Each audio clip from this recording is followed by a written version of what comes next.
104.5 The Team, your home for New York sports, your home for UAlbany athletics. And listen, Brady, I can't keep your job if you don't start showing up. Brady Farkas on the phone. Where have you been?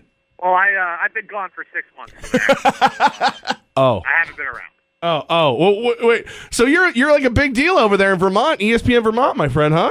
I don't know if I'm a big deal, but I get a lot of emails per day and a lot of phone calls. So I don't know whatever that means. What's for everybody looking for you? What's the new station, brother?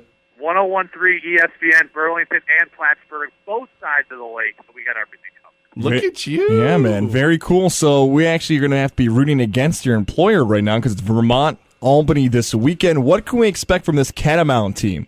Man, this Catamount team is really, really good. I mean, 16-0 in the American East season, first conference team to ever do that, or first team to ever do that in a conference season. They've run through the first two rounds of the playoffs, won by nearly 40 points in each game. They're just so deep. They're just so physical, and they have so many scoring options. They're going to be really, really tough to beat.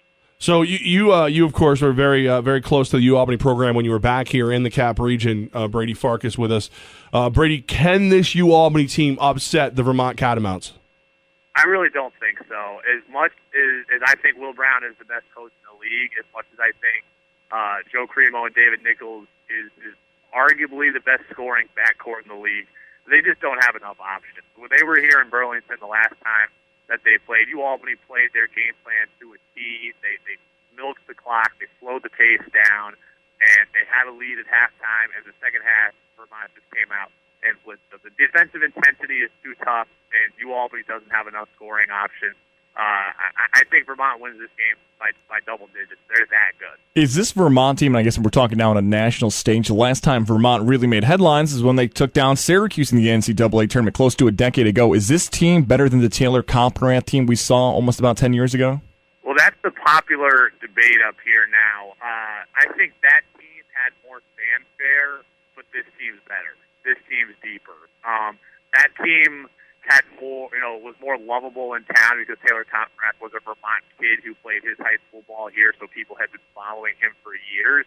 But this team has the Rookie of the Year, the Player of the Year, the Coach of the Year, the Sixth Man of the Year, the Defensive Player of the Year, and other guys on the All-Conference team that could start at any other program in this conference. They are absolutely loaded. This is a special team. Brady Farkas with us. Of course, you know Brady from back in his days here, handling UAlbany sports on the court, stuff like that. Now out in Burlington and covering the Vermont Catamounts. Brady, how big of an upset would it be if UAlbany were to cover this? Like, we're able to do this. Like, is this, Cleveland upsetting Golden State, or is this the Knicks upsetting Golden State? I think this is Cleveland. This would be like if the Celtics beat Golden State. I think if there's a Vegas line on this game, I think Vermont's favored by 9 or so. The things that are working in UAlbany's favor is that Will Brown is the best coach in the league. He's the most experienced coach in the league. He's won this game, 5 times before, and he's beaten Vermont here before. And he's got a week, nearly a week to prepare. So he's got a lot of things. UAlbany has a lot of things in their favor. That said, 18-0 when you include the tournament for Vermont. They're rolling through. They've got all those guys with all those accolades. And the scary thing is that they just keep finding ways to get better. I mean, they have a freshman, Anthony Lamb, who won Rookie of the Year in the league, and he wasn't allowed to shoot three-pointers at all until midway through conference season.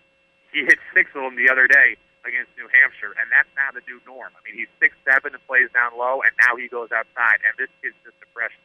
They just have too many options.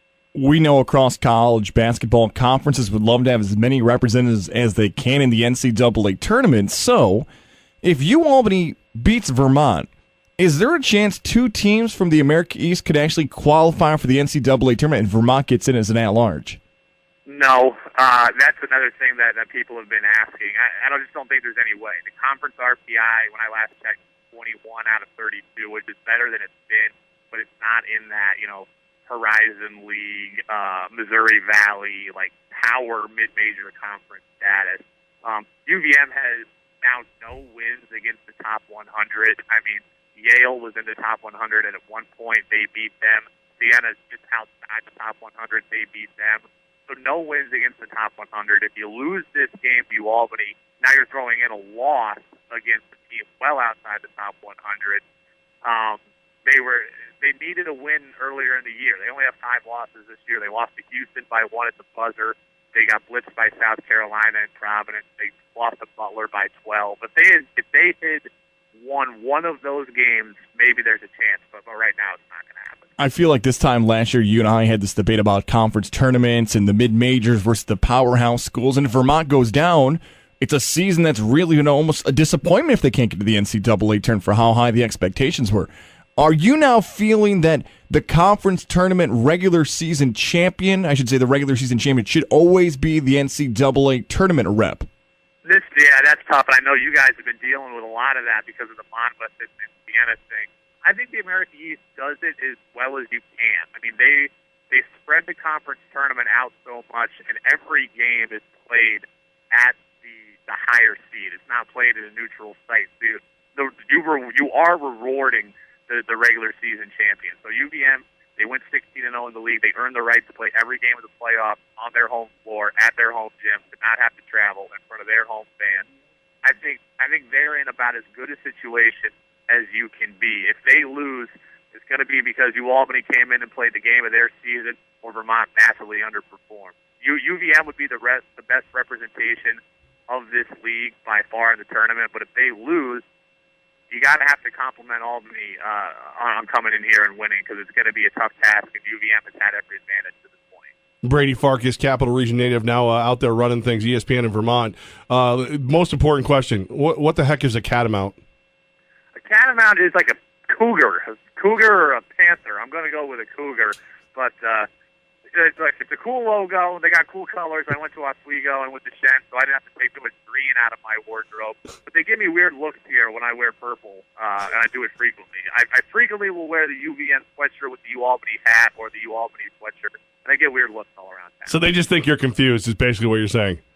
They think that I'm trying to toe the line between being a newcomer and a traitor, which I think I am. Compared to Arnie's fashion sense, Brady, you are the Lady Gaga of ESPN Vermont. Yes, Arnie is our afternoon host, and Arnie has worn maybe the same sweatshirt for like 3 consecutive months because it's cold. And that's but he did wear something different yesterday, so we're in a better spot there. Brady, it's good to hear from you. We're glad you're doing great out there in Vermont, and we look forward to popping open a beer or two with you next time we see you. I look forward to that, as long as we promise not to talk about Jimmy Garoppolo, because that's the headline I'm the most tired of. That is outweighing the Ryan Fitzpatrick talk from last year. Well, we just found out that Brandon Marshall just moved from Jets to Giants, so that's our big story today. That's going to be ours, too, because we're on both sides of the lake, and the Giants, I think, they made good headway, and the Patriot fans should be disappointed because I think they let one slip away there. All right, Brady, man, we appreciate your help breaking down Vermont versus Albany, and we hope you're really, really wrong. I appreciate you guys. Talk to you down the road.